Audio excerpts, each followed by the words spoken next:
que tu logou, e aí eu compartilho contigo depois. Tá, perfeito. Claro que sim, a ideia é que a gente multiplique sempre esse conhecimento. Bom, vou estar fazendo a chamada, passando 5 minutos de tolerância, e vou registrar a aula do dia 21/7, certo? Andressa ainda não está, Bárbara ainda não está. Germano. Germano tá aí? Hilary? Oi, prof, sim. Oi. Jaqueline?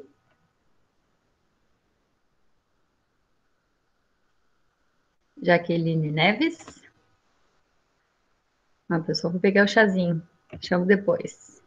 Jarbas ainda não tá. Ela respondeu no chat, professora. Ah, perfeito. Julie? Presente. Olá. José Henrique? Aqui, prof. Olá. Júlia Silva? Oi, presente. Olá. Lara?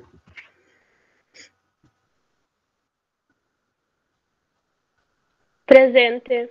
Joia. Maria Amanda? Aqui, presente. Joia. Nadine ainda não. Natália? Oi, boa tarde. Olá. Thalita? Presente. Joia. Jaqueline respondeu ok também. Tainá? Ainda não tá. Tiago? Aqui, prof. Oi. E Vitória? Tô aqui. Joia, Vitória. Então, vamos começar a aula de hoje. A proposta de nós estarmos pensando, né, em mais uma abordagem nas práticas integradas em saúde.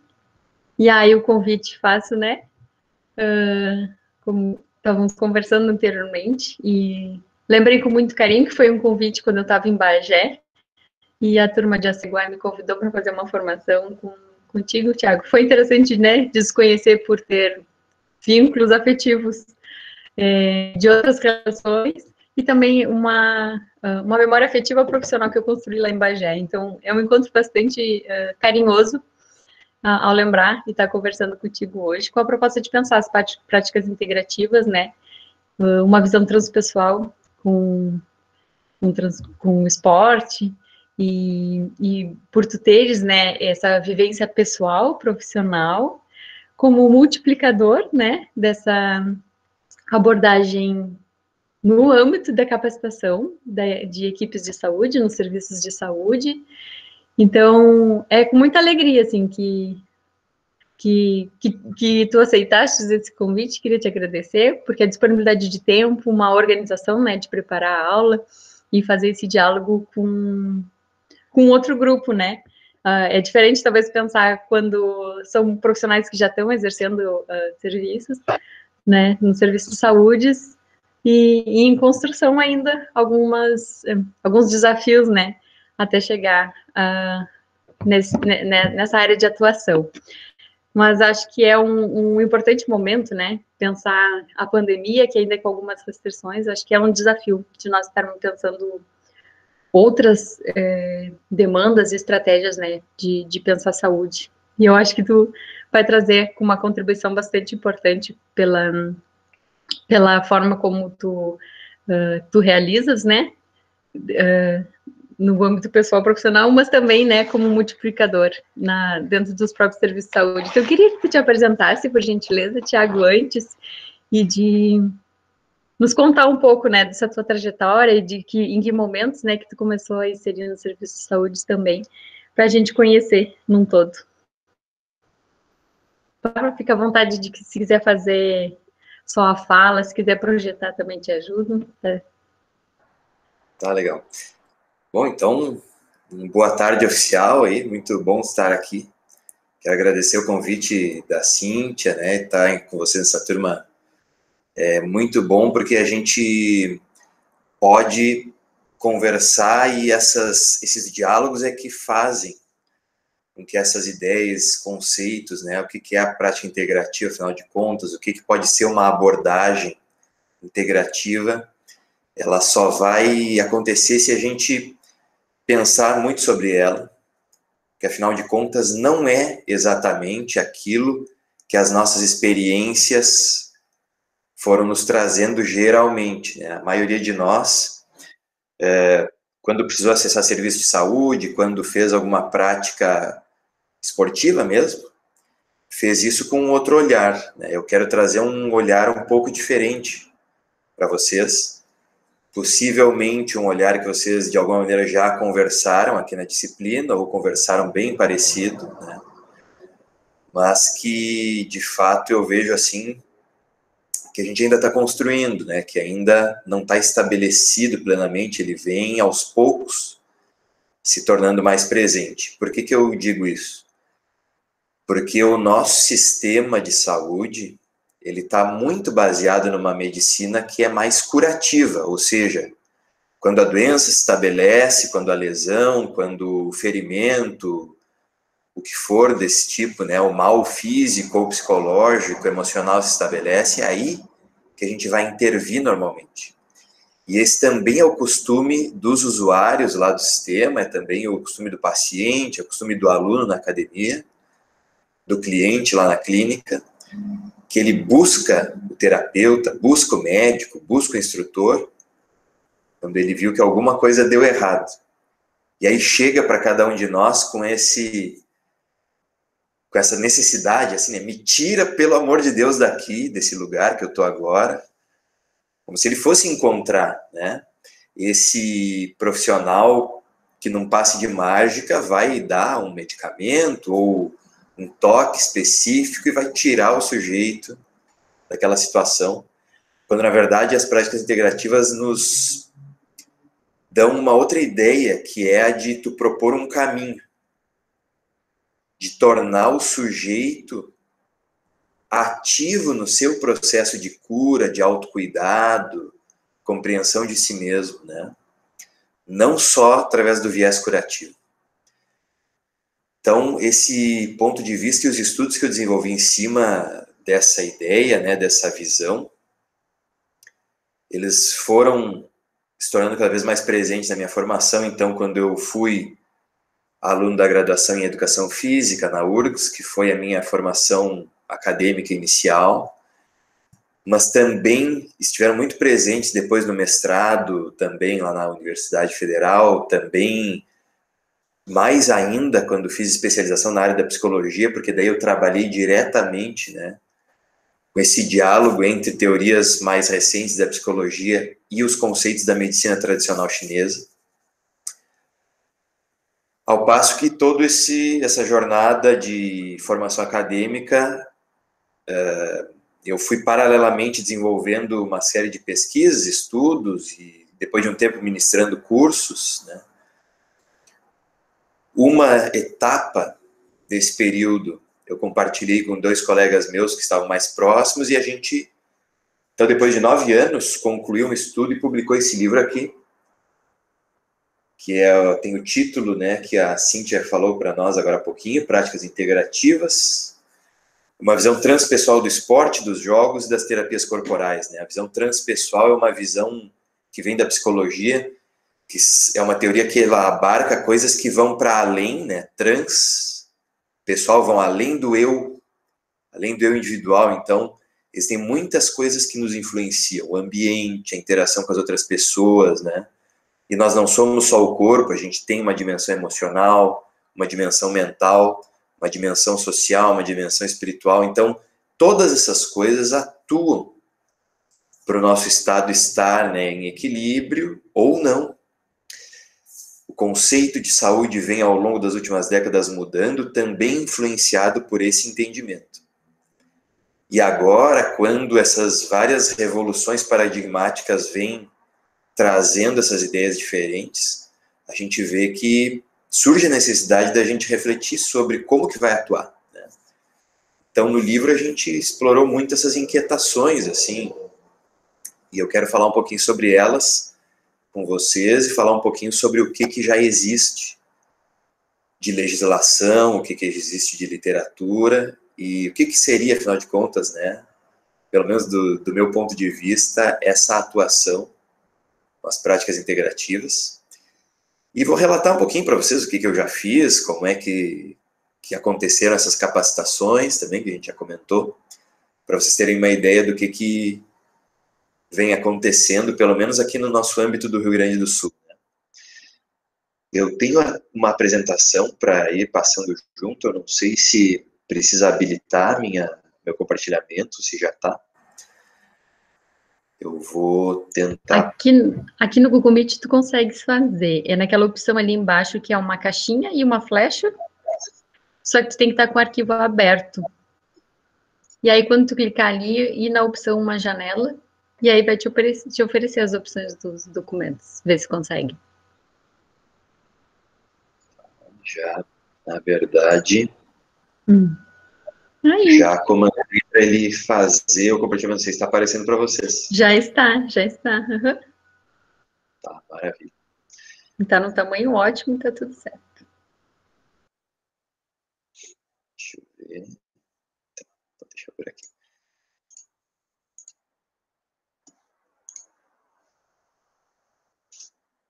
Então tá, pessoal. A primeira coisa que eu queria comentar agora em mais detalhe é como é que foi o ponto de partida, então, para estar atuando, né, com as práticas integrativas e complementares.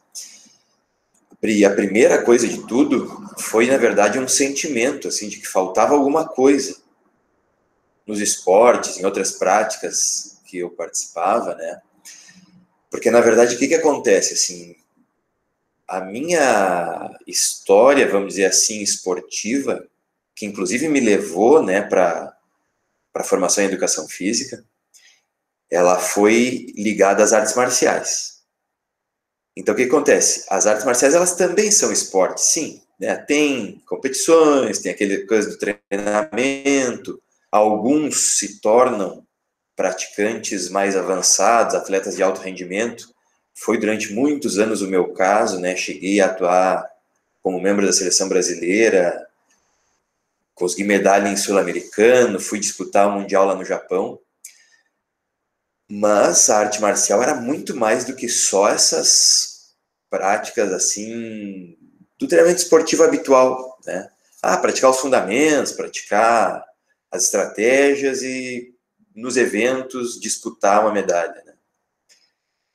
Aquele tipo de prática, ele trazia muitas outras experiências, né? Na arte marcial eu aprendi a meditar, na arte marcial eu aprendi a respirar de muitas maneiras. Algumas dessas maneiras claramente modificavam a maneira que eu percebia o mundo, minha visão, minha audição, meu olfato, os sentidos ficavam aguçados, ficavam diferentes, né? Então tinha alguma coisa nessas experiências que também faziam parte das artes marciais que mudavam o estado de consciência. E aquilo me intrigava muito, eu queria entender o que era que estava acontecendo. Outra coisa que me intrigava muito também era que eu sempre via as pessoas na minha volta doentes ou com algum problema de saúde, fracas, né? E eu fisicamente me sentia sempre muito bem, ia fazer exame médico e os valores dos meus exames davam sempre exatamente no meio das médias. E não só do meu irmão também que treinava comigo, aquela gurizada daquela época, né? Das equipes, assim, a gente tinha esse tipo de acompanhamento porque precisava de monitoramento fisiológico quando tu está fazendo treinamento de alto rendimento, né? E a gente tinha esse tipo de resultado, então chamava muito atenção, coisa que não é assim em todos os esportes. A gente sabe que às vezes o esporte de alto rendimento ele é tão pesado para o organismo que faz mais mal do que bem. O sujeito tem uma ótima performance, mas arrebenta com a sua saúde, né? Então aquelas coisas todas me deixavam muito curioso. O que está acontecendo? Eu queria entender. E quando eu fui para a academia, né, fui para a universidade focado em estudar isso tudo, eu vi que eu não estava encontrando as respostas que eu queria lá. porque quase sempre os estudos eram desenvolvidos em cima de uma visão muito materialista, né? Uma visão excessivamente biológica. Tranquilamente, a gente pode dizer que ela excluía as experiências interiores, né?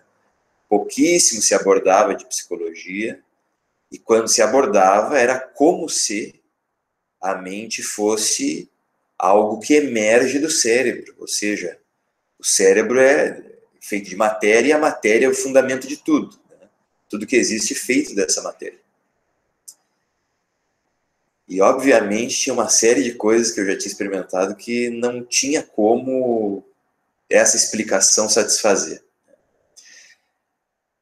E aí eu fui vendo que existiam outros tipos de pesquisas muito recentes, tecnologias que vinham sendo desenvolvidas do final da década de 90 para cá, e que estavam, então, se estudando essas questões de áreas mais novas, né? Então, da psicologia transpessoal, que está lá no título desse meu livro, psicologia anomalítica, a parapsicologia, a área de estudo sobre a consciência, que na verdade são pesquisadores da física, que estudam alguns fenômenos que eles observavam lá desde os anos 20 do século passado, né? Observaram que existem fenômenos onde a consciência atua sobre a matéria, e aquilo começou a intrigar muito a comunidade científica, porque quando a gente percebe, né, que a consciência pode mudar o comportamento da matéria, como acontece no efeito do observador, lá no laboratório quântico, a gente vê que não tem como o cérebro ser anterior à mente, não tem como a consciência ser um subproduto, né, um epifenômeno da matéria. Porque se a consciência fosse secundária à matéria, ela não poderia atuar sobre a sua origem. É uma questão de causa e efeito básico impossível. Então, desde então, isso desafia muito, né, os físicos. E um grupo cada vez maior vem propondo, né, que a gente repense o nosso paradigma, vá deixando esse princípio de que a matéria é o fundamento de todo ser e considere a consciência anterior à matéria. E essa discussão vem cada vez influenciando mais áreas, por isso entra também na área da saúde, quando a gente vê que algumas coisas, né, já estão até muito claras para nós, como, por exemplo, o efeito psicossomático. A gente sabe que tem uma série de doenças, uma série de males físicos que se instalam no organismo depois que, né, por um tempo, já existe o padrão psicológico, o padrão emocional desregulado, né, desarmônico. Por exemplo, assim, a gente sabe que pessoas muito preocupadas, muito tensas, tendem a desenvolver doenças no sistema gastrointestinal, especialmente problemas de gastrite nervosa, inflamação no baço, no pâncreas. E se a gente for parar para ver, na verdade, todos os sistemas orgânicos, não só esses mais óbvios, sofrem de problemas relacionados a questões de fundo emocional. E aí a gente vai ver que, apesar da nossa medicina, que é uma criança de 300 e poucos anos, está começando a estudar isso agora. Por exemplo, a medicina tradicional chinesa e a Ayurveda, né, que é a medicina tradicional indiana, que são medicinas que têm mais de 3.500 anos de sucesso, de eficácia. Elas já têm no seu fundamento básico esse tipo de fenômeno. Eles têm um mapa muito detalhado de qual tipo de emoção, qual tipo de padrão comportamental ou psicológico afeta cada um dos nossos órgãos diferentes. Então, esse tipo de conhecimento dá base para uma série de práticas que não são práticas inventadas agora, são práticas aí que algumas delas têm centenas de anos ou até milhares de anos, e que vêm sendo reconhecidas. E é necessário, né, na verdade, que seja reconhecido exatamente por isso, porque aqui o que está estabelecido para nós é a medicina alopática, né? Essa medicina ocidental que tem aí uns 300 e poucos anos, que tem fundamentos diferentes. Então, se precisou, desde 2006, surgirem algumas formas de legislação, de portarias, de planos nacionais que explicassem minimamente o que são essas práticas. Como que a gente usa a fitoterapia, a acupuntura, os florais, a homeopatia e outras práticas mais assim com caráter físico, né, prático, para que a gente inclua isso no programa de saúde. E entendendo que o principal viés dessas práticas nem é a medicina curativa, né, como é o foco da nossa medicina da alopatia. O foco da maioria dessas práticas integrativas, na verdade, é a prevenção e a promoção de saúde. Quando eu comecei a estudar essa legislação, que está referida ali, né, brevemente para vocês, alguns dos principais textos, que é o Plano Nacional de 2006 e a Portaria de 2008 do NASF. Depois de 2009 teve um complemento, né, e em 2018, se não me engano, a gente teve uma ampliação do Plano Nacional. Então, nesses documentos todos, começou a se colocar, bom, qual é o uso, quem são os profissionais que podem atuar com isso, né? Qual é a natureza dessas práticas, mas ainda com o nosso olhar, né? Com esse olhar assim, como a gente pode ter outras ferramentas para tratar os usuários, os pacientes.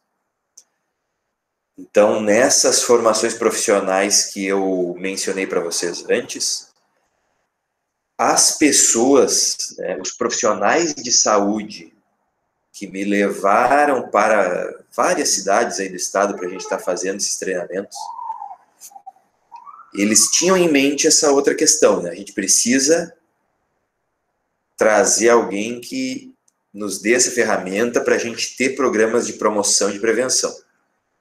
Mas, na hora de falar com a gestão dominada normalmente pelos médicos, o que se fez foi trabalhar muito com essa questão da justificativa enquanto outras formas de prática curativa, né?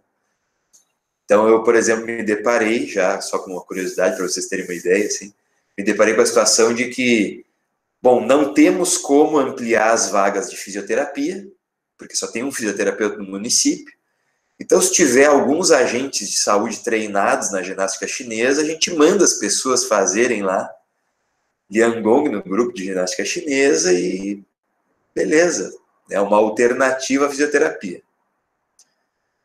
Só que, de fato, né, por maior benefício que essas práticas tenham, até semelhantes à fisioterapia, não tem como substituir uma coisa pela outra, né? Então, a gestão muitas vezes leva para esse lado, nos contrata e promove os treinamentos, né, nas cidades com esse viés, mas, de fato, as práticas não têm exatamente esse objetivo.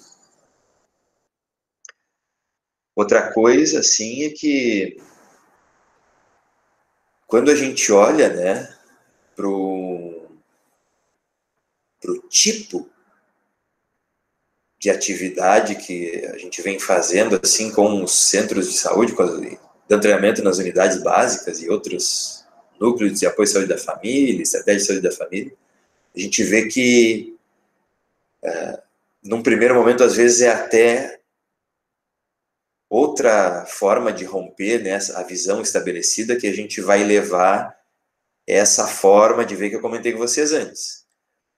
Diferente da fisioterapia, da massoterapia, de outras formas de tratamentos curativos, né, essas práticas obrigatoriamente colocam o usuário ou o paciente numa posição ativa.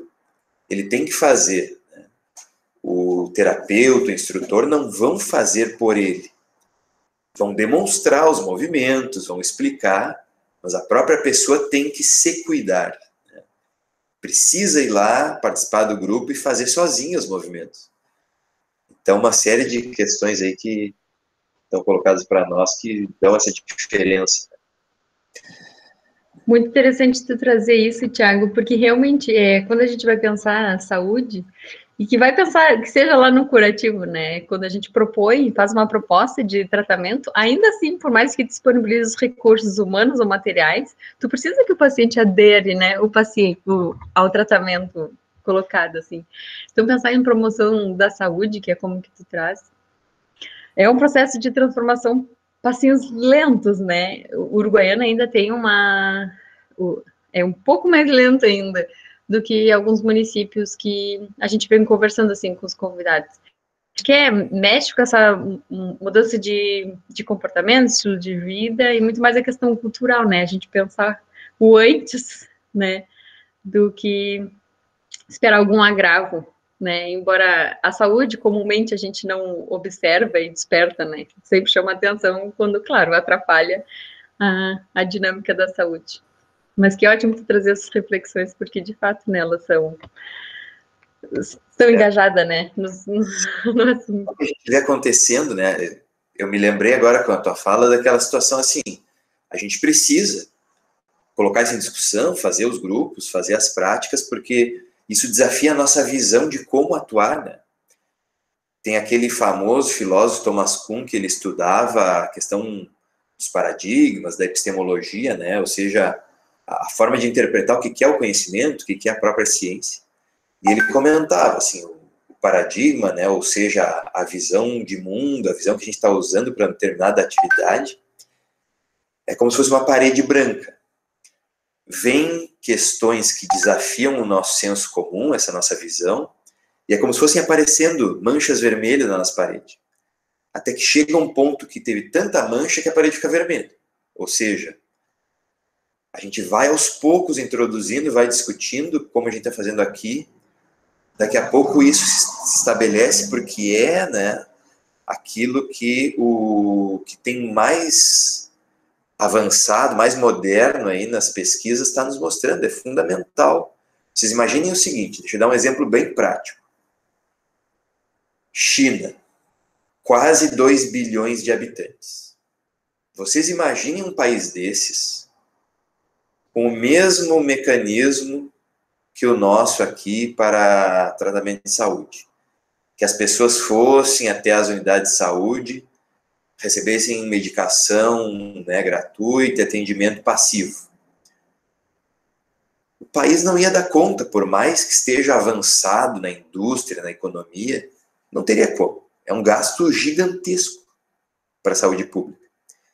Então, eles, por exemplo, têm um programa, né, de saúde que é em todas as cidades de porte médio e grande, obrigatoriamente as pessoas às 7, 7h30 da manhã têm que ir para a praça fazer uma atividade. Tem um profissional lá contratado pela prefeitura que ministra Tai Chi Chuan, ginástica chinesa, né, outras formas de Qigong e tal.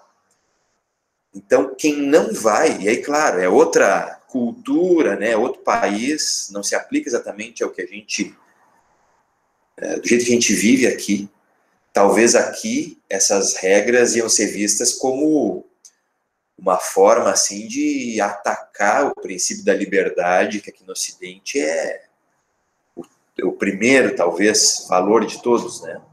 Mas lá é obrigatório. Quem não vai para a praça de manhã fazer, leva uma multa pesadíssima. Então, porque tem que ir fazer e assinar a chamada lá com o instrutor que está na praça. Então, assim, por isso a gente vê nos filmes, nas reportagens, né, pelotão de gente fazendo um monte de coisa na praça. Não é porque eles são assim mais evoluídos e conscientes, é porque é obrigado. Senão leva uma terrível, uma multa. E também porque eles são uma sociedade com uma consciência de coletivismo muito maior que a nossa. Assim, eles colocam o interesse do país, da comunidade, na frente do interesse individual. Isso não é de agora, isso é uma coisa, assim, na verdade, que está presente na cultura deles há milênios, né? Faz parte da base, até das religiões, enquanto na nossa religião a gente fala, vai lá e reza para te salvar, né? Tudo é pro indivíduo. Eles têm outros fundamentos que falam do coletivo. E está em tudo, é muito diferente. É difícil, então, né, por isso. Estou trazendo essa curiosidade para você só para dizer que é difícil a gente transpor uma coisa para outra. Mas o fato é que daí o país, né, o Estado, economiza assim, valores astronômicos, porque as pessoas não têm esses mesmos quadros de saúde que a gente encontra aqui. Tem muito pouco obeso, as pessoas, tu olha, né, e elas são fisicamente fortes, os músculos estão bem marcados no corpo, é uma coisa assim que é diferente, né? É diferente, outra consciência, outra forma de ver como as coisas têm que funcionar. E aqui, nesse aspecto da saúde física, a gente ainda está remando muito, né? Está lá no básico. Outra informação que talvez seja interessante para a nossa reflexão aqui, uma experiência que eu tive ainda no final da graduação. Eu fiz um estágio numa unidade de saúde aqui em Porto Alegre, e a enfermeira que comandava lá os trabalhos, ela um dia pegou o nosso grupo que vinha da URGS, baixou os prontuários todos lá do povo que era atendido lá pela unidade, e ela me disse assim, ó, vamos revisar isso aqui, que eu quero mostrar um negócio para vocês. E a gente ficou, acho que umas 2 semanas naquilo, e fez um levantamento, quais eram as causas principais das pessoas terem visitado a unidade de saúde. E olha assim, ó, sem brincadeira, 80%, tá, dos usuários que iam até a unidade de saúde ou reclamavam de dores nos quadris, ou dores nas costas, ou dores nos joelhos. O que são essas 3 coisas? Falta de atividade física.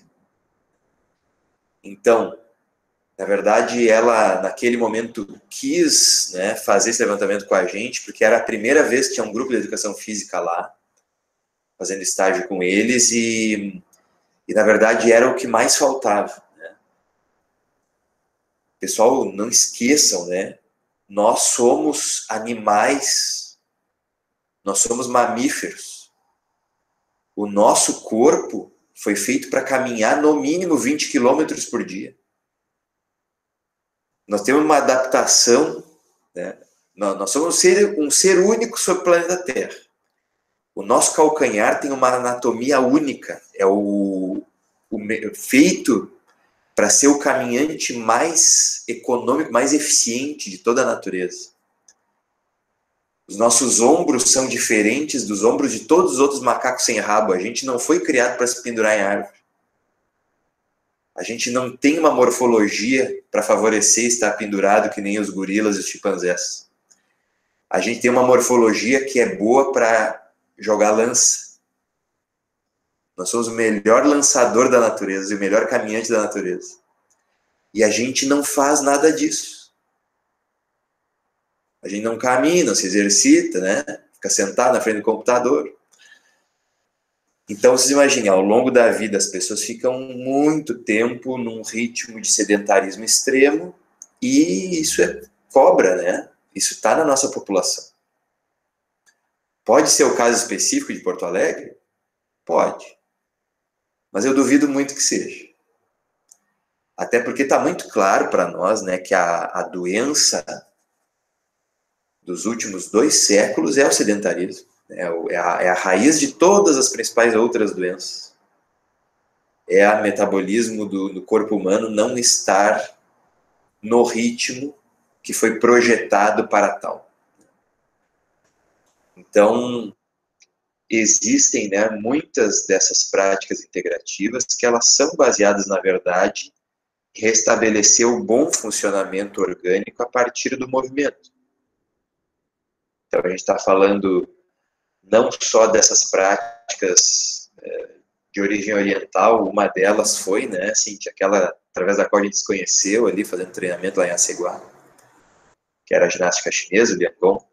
Mas tem muitas outras coisas que estão nessa lista divulgada, né, e dessa regulamentação.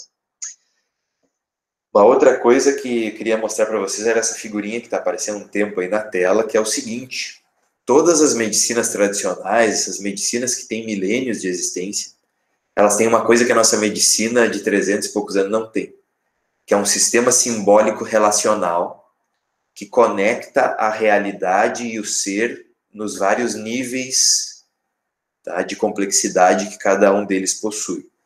Então, assim como nós somos corporeidade e sensorialidade, mas também somos emoção, sentimento, mente, significado, intuição, também o mundo é feito das suas várias dimensões, né? E nessas culturas tradicionais isso era não só reconhecido, como detalhadamente mapeado.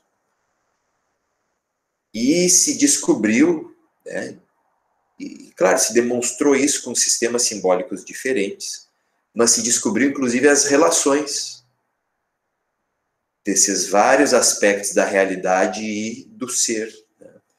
Então, determinados aspectos ambientais afetam a nossa saúde. E nas medicinas tradicionais se identifica quais são, aonde está essa causa e efeito. Determinados padrões psíquicos também fazem isso. E nesses sistemas se sabe exatamente qual é. Não é uma coisa que a gente fica conjecturando, vamos olhar lá o mapeamento que o neurocientista está fazendo do cérebro para a gente ver onde é que surge tal mal. Isso aí é uma coisa completamente acessória, completamente secundária. Tem uma série de outras coisas que estabelecem essa relação. Como que a emoção afeta determinado órgão, por que a tristeza afeta o pulmão e não afeta de jeito nenhum os rins. A gente não tem essa explicação na nossa medicina. Os orientais têm. E eles têm essa explicação há milênios. Então, aos pouquinhos, a gente vai fazendo essa ponte, vai se conectando também a esse saber, né? E vai enriquecendo a nossa visão. E essa fraqueza, essa falta que eu estou relatando para vocês, ela nem é uma coisa que eu estou dizendo aqui da minha cabeça. Isso é uma crítica de um psiquiatra europeu muito conhecido, que é o Stanislav Grof, que ele diz, olha, enquanto os sistemas médicos tradicionais têm esse mapeamento que interrelaciona os seres e os vários níveis da realidade, né? Já conhecem isso há muito tempo, a gente jogou assim o ensaio que a cultura ocidental fez disso pelo ralo e não sabe. Normalmente a medicina ocidental trata sintoma, diz ele, né? Ele traz até o exemplo do carro. Ele diz assim, o que a gente normalmente faz? Tá lá dirigindo e daqui a pouco acende a luzinha amarela no painel do carro. Na alopatia, tu desce do carro, levanta aquela tampinha preta do capô e corta o fio. Entra no carro de novo e segue, te arrastando. Ou seja, como tu trata o sintoma, tu para de ver o que está acontecendo, mas o mal físico, a doença continua ali. A causa não é tratada. Enquanto que, ao passo que eu conheço profundamente as relações sistêmicas do organismo, entre as suas várias partes, né, mas também do ambiente sobre o organismo, aí eu já fico, aos poucos, né, eu vou me capacitando para fazer o contrário, para ir lá levantar a tampa do capô e mexer no motor, resolver o problema na origem.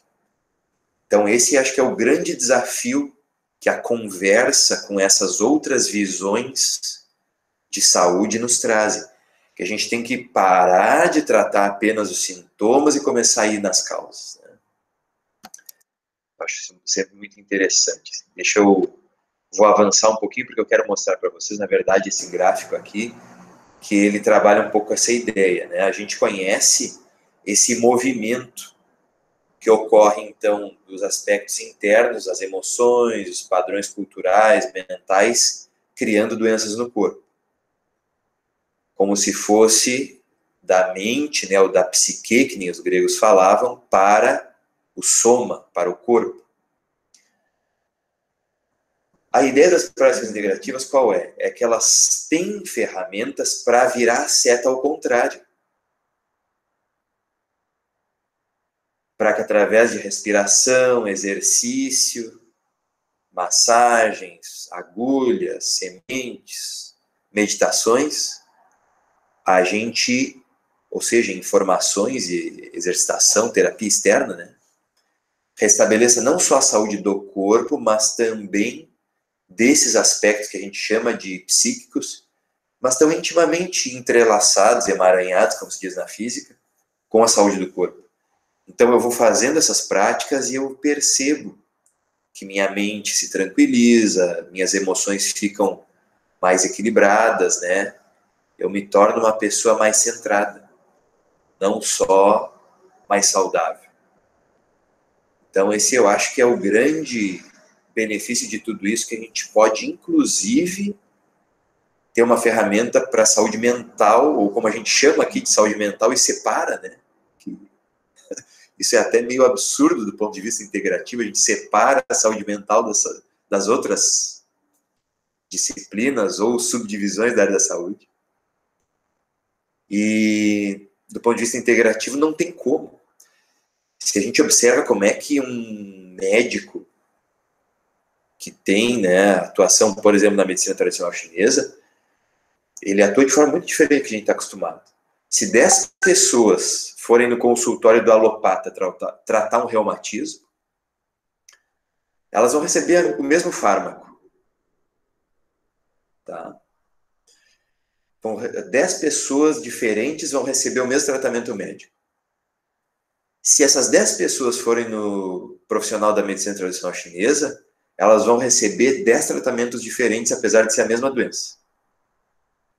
Porque a individualidade biológica, emocional, mental é respeitada.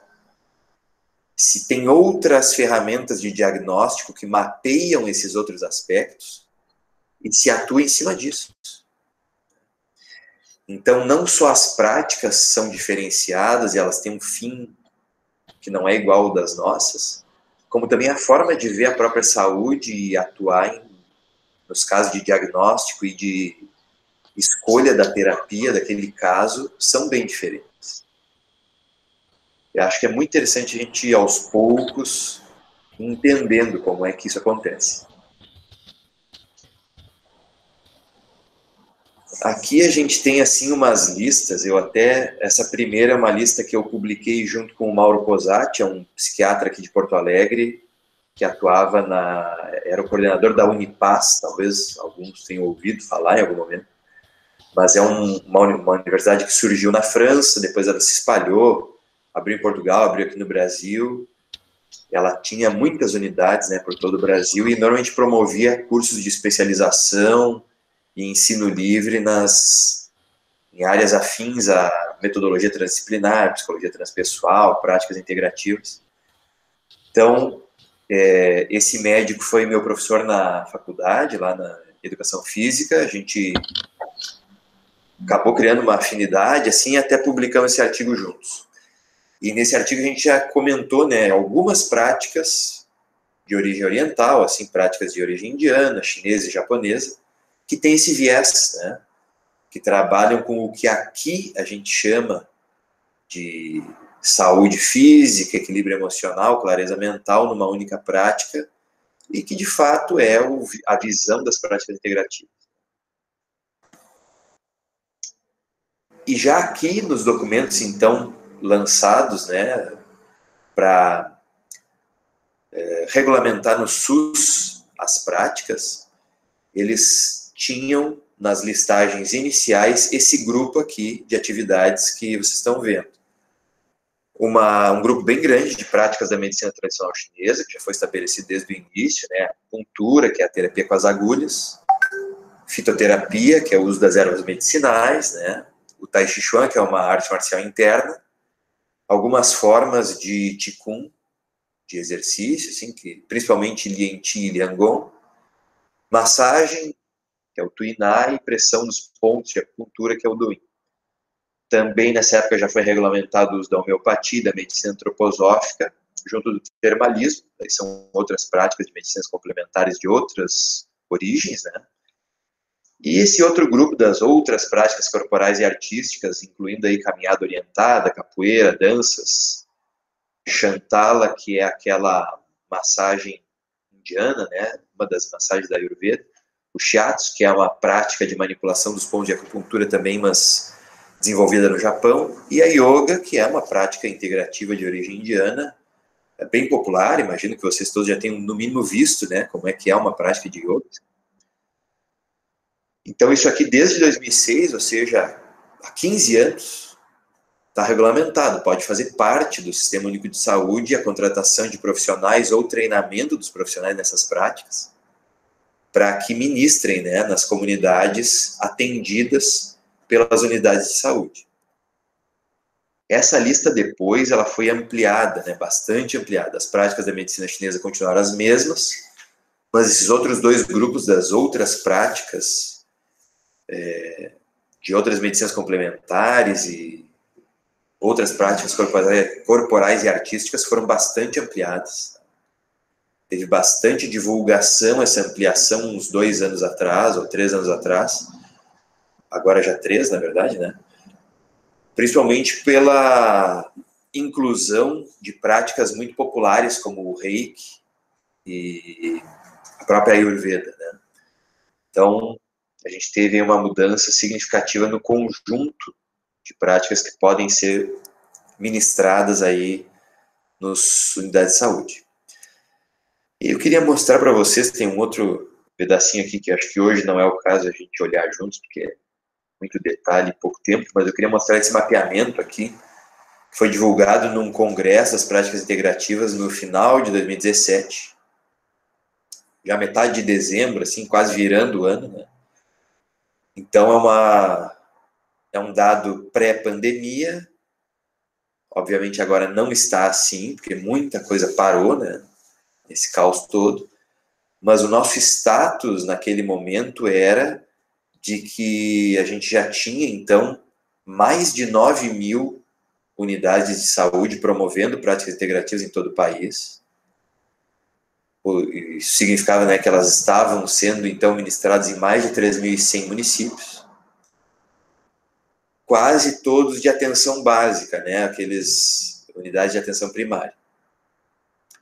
Então, a gente já tinha registrado até 2017 mais de 1.400.000 atendimentos individuais, sendo que os que mais, né, haviam ocorrido até então eram de acupuntura, com mais de 700.000 atendimentos, e as práticas da medicina chinesa, né, englobando aulas de Tai Chi Chuan e aulas de Liangong, a ginástica chinesa, somavam aí juntos mais de 150.000 sessões, acompanhado logo depois por tratamento com auriculoterapia e sessões de yoga. Tá?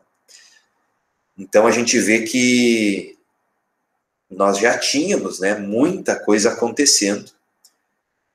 O que a gente percebia da nossa realidade local? Aqui no Rio Grande do Sul, houve pouca contratação de profissionais especificamente para trabalharem com as PICs, né, as práticas integrativas complementares,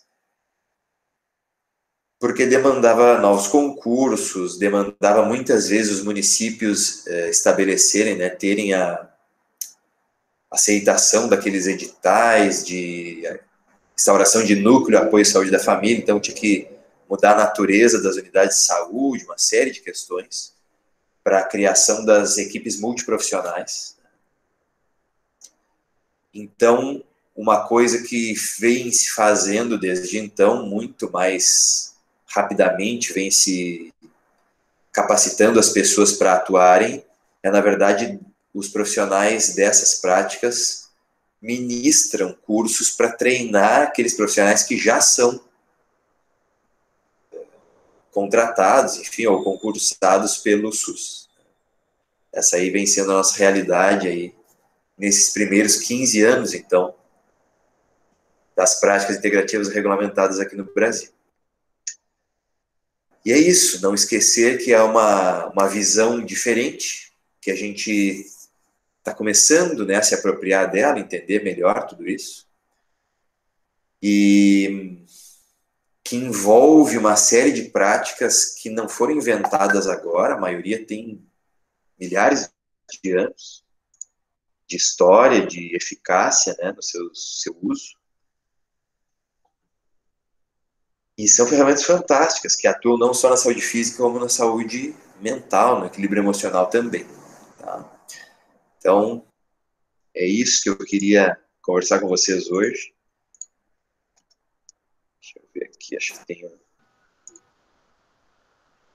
Esse aqui, pessoal, é meu e-mail, tá? Se alguém quiser pedir algum material, mandar alguma mensagem, conversar, podem me contatar por esse endereço aí. E é isso. Na verdade, tenho aí mais 6 minutinhos para estar com vocês. Queria pedir desculpa, assim, que eu tô, na verdade, com outro compromisso online aqui também na linha. Eu achei que nossa conversa aqui começava às 15 horas. Então Thiago. Mas tem um tempinho para a gente ainda trocar alguma outra ideia, para eu responder alguma pergunta, de repente. Eu vi que ali no chat colocaram assim: na medicina tradicional chinesa, quais as principais terapias para quem sofre de transtorno de ansiedade? E eu queria responder o seguinte, ó. Para a medicina tradicional chinesa, tem 2 ansiedades. E a gente, primeiro de tudo, tem que entender qual que a gente está falando. A primeira são aqueles padrões tipo de impaciência, né? A pessoa que se incomoda muito fácil, se irrita muito fácil com alguma coisa. Então, ansiedade no sentido de impaciência é um mal relacionado com o funcionamento do nosso coração. É um desequilíbrio. E tem aquela outra ansiedade, que é uma coisa meio estilo preocupação. Né? A gente fica inquieto, fica pensando que as coisas não vão dar certo, fica preocupado, às vezes até tranca, não sabe o que fazer, porque está preocupado demais, ansioso demais nesse sentido. Né? E aí são males que atacam o baço, o pâncreas, o estômago, outros órgãos, outros aspectos da nossa mente. O que acontece então? Se trabalha em regular o funcionamento dessas partes do corpo, equilibrar as emoções que têm a ver com isso. E se vocês se lembram aquele mapinha que eu mostrei antes, de umas flechinhas ligando o que a gente chama de 5 agentes ou 5 elementos da medicina chinesa, aquilo ali tudo são arquétipos, né, símbolos para diferentes níveis da realidade, diferentes grupos de órgãos do nosso corpo, diferentes padrões emocionais. Se eu, às vezes, trabalho com um, eu enfraqueço o outro que está demais. Então, por exemplo, uma pessoa com excesso de energia de terra, ela acaba ficando muito preocupada e ataca a saúde do baço, do pâncreas e do estômago. Esse carinha precisa, por exemplo, diminuir essa terra. Quem diminui a terra, quem controla a terra nesse sistema que os chineses usam, é um outro agente chamado madeira, né? Que é a nossa energia se comportando como se fosse a árvore crescendo, expansão. Então a pessoa está muito preocupada, ela, por exemplo, tem que ir lá fazer uma atividade física intensa. Vai lá gastar um pouco, e na verdade a gente vê que é até meio óbvio, se a gente faz essas coisas no dia a dia, a gente se sente melhor. Então, cara, primeiro de tudo faz isso, vai lá dar uma corrida, né? Gasta um pouco. Aí, depois o cara volta assim, aquela preocupação está mais amena, né? Então tem até umas coisas do dia a dia que a gente faz e controla esses impulsos aí mais fácil. Tá? Pessoa ansiosa, no sentido de pessoa que se preocupa muito, tem que fazer bastante atividade física. Tá? Aí descarrega isso aí. Veio outra pergunta ali. Na sua opinião, quais os meios mais efetivos para mudar a percepção dos usuários de saúde com relação a essas atividades? Usuários que estão, em sua grande maioria, acostumados a receber um tratamento curativo e resolutivo a curto prazo. Olha, pessoal, a minha experiência com esse tipo de coisa, eu digo para vocês assim, ó, as pessoas anseiam muito por grupos de convivência. Não é só em relação às práticas integrativas que estão no SUS, mas a tudo. O que faz as academias, por exemplo, funcionarem, grupo de ginástica, grupo de musculação, grupo de algum esporte, é o grupo, não o esporte. É o grupo, não a atividade. A pessoa, assim, 99,9% das pessoas vão para a academia ou vão para o grupo de ginástica chinesa lá no posto, né, na unidade de saúde, porque quer encontrar os colegas, porque quer conversar, porque quer fazer um negócio junto. Então, na verdade, assim, ó, a gente não tem essa clareza, mas a questão emocional, ela é chave para todos os processos humanos. As pessoas, elas precisam desses contatos. Né? Eu brinquei antes, a gente é mamífero. A gente precisa de grupo, a gente precisa da nossa ninhada ali, a gente precisa da nossa matilha. Tá? Então, ter o grupo, levar a pessoa lá para ela participar de um lugar onde ela conversa, ela faz uma coisa junto com os outros, ela se sente bem, isso aí faz toda a diferença e engaja de uma forma bárbara as pessoas. Nesses locais que eu dei treino e os grupos, o treinamento, né, para formar facilitadores dessas práticas, e se conseguiu montar grupos que duraram o tempo mínimo, as pessoas elas ficam anos fazendo aquela prática ali. É a mesma sequência de 18 exercícios, ou 2 sequências diferentes de 18 exercícios, as pessoas nunca mais saem, porque elas se sentem bem e elas criam amigos ali, criam vínculos. E aquilo ajuda tanto quanto ou mais a pessoa a ser saudável, porque precisa de contato, precisa de convivência social. É uma coisa que, por exemplo, agora na pandemia está bastante prejudicada. Que joia. Pois então, Thiago, sabe que essa experiência para nós era muito clara até na campanha de vacinação. Muito mais era acolher, lidar as ansiedades, as fake news, os excessos, né, de informação de cada vacina. Era muito mais acolhida do que a própria aplicação, né? Já é uma demanda que a gente tem que pensar, né? A cabeça vinculada ao corpo, né? Como o Thiago colocou. Porque, né, somos um ser integral. Essa pandemia, eu acho que extrapolou, acho que todas as necessidades que já eram evidentes, né? Mostrou bem. Bom, não quero te estender, Thiago, que está com compromisso, mas foi muito interessante, assim, todo o contexto da tua fala, de iniciar, né, com as próprias políticas, a reorganização da atenção primária, né? Não só de pensar uma equipe multiprofissional básica, mas também pensar um núcleo complementar, né, que tem essas outras dimensões multiprofissionais, trazer o programa terapêutico das práticas corporais, a relação, eu gosto muito da estratégia didática quando a gente faz alguma associação, né, da luz de alerta do carro, e se a gente vai pensar, né, nas 2 doenças crônicas que a gente já lida há muitos anos, hipertensão e diabetes, que tem altos índices, né, de hospitalização, de amputação, né, a gente vê oferta de medicamentos e ainda é uma incidência muito grande, uma preocupação de saúde pública, né? E a gente não consegue evoluir nesse sentido, porque a gente está realmente, né, focado no tratamento. Então, essa abordagem que tu traz de preocupação integral foi muito interessante da gente pensar, até quando tu mostra aquele mapa, né, da implementação no Brasil, que às vezes a gente, né, no nosso espaço local, a gente acha que ela ainda não é tão grande, mas não, naquele mapa acho que tu mostra com um aspecto de nos dar até esperança, né, de seguir evoluindo nessas ideias, e que não é algo tão à parte, não é algo que realmente vem se consolidando, né, e se fortalecendo dentro da SUS.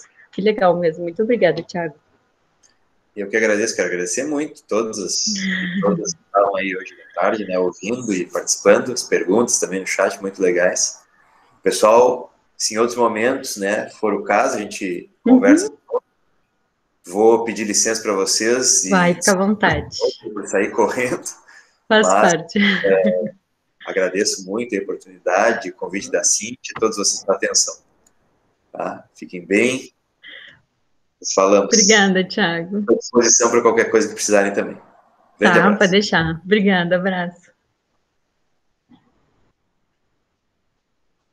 Turma, na sequência...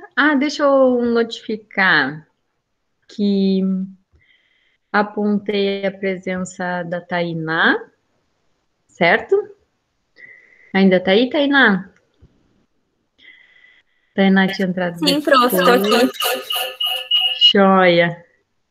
Quem mais entrou depois? O Jarbas. Tá aí, Jarbas? A Bárbara. Tá aí, Bárbara? Ok. Tô aqui. Joia. E a Giovana também, que entrou depois. Então, notifiquei a presença de vocês. Joia. Acho que notifiquei todos. Queridos, compartilho com vocês, então, o nosso plano de ensino. Conforme a programação. Então, semana que vem, a gente tem, no dia 28, o convite de uma professora, enfermeira, doutora, da Universidade Federal do Rio Grande, lá no extremo sul, e ela vai falar sobre a estruturação das PICs dentro da universidade. Então, eles têm toda uma proposta de construção como grupo de pesquisa e também de aplicar dentro dos próprios com a diversidade, né, dos alunos. Então, para fazer essa proposta de interação, está prevista a Thalita, a Natália e a Vitória. Ok, meninas? Se organizem para. Aqui, então, dia 28, a gente se encontra para falar com a Jéssica, que vai fazer essa fala com a gente. Certo? Alguma dúvida?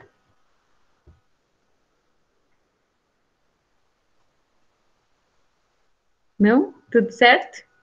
Então tá. Então estão dispensados por hoje. Fiquei muito feliz com a participação de vocês, que fizeram questionamentos bem interessantes.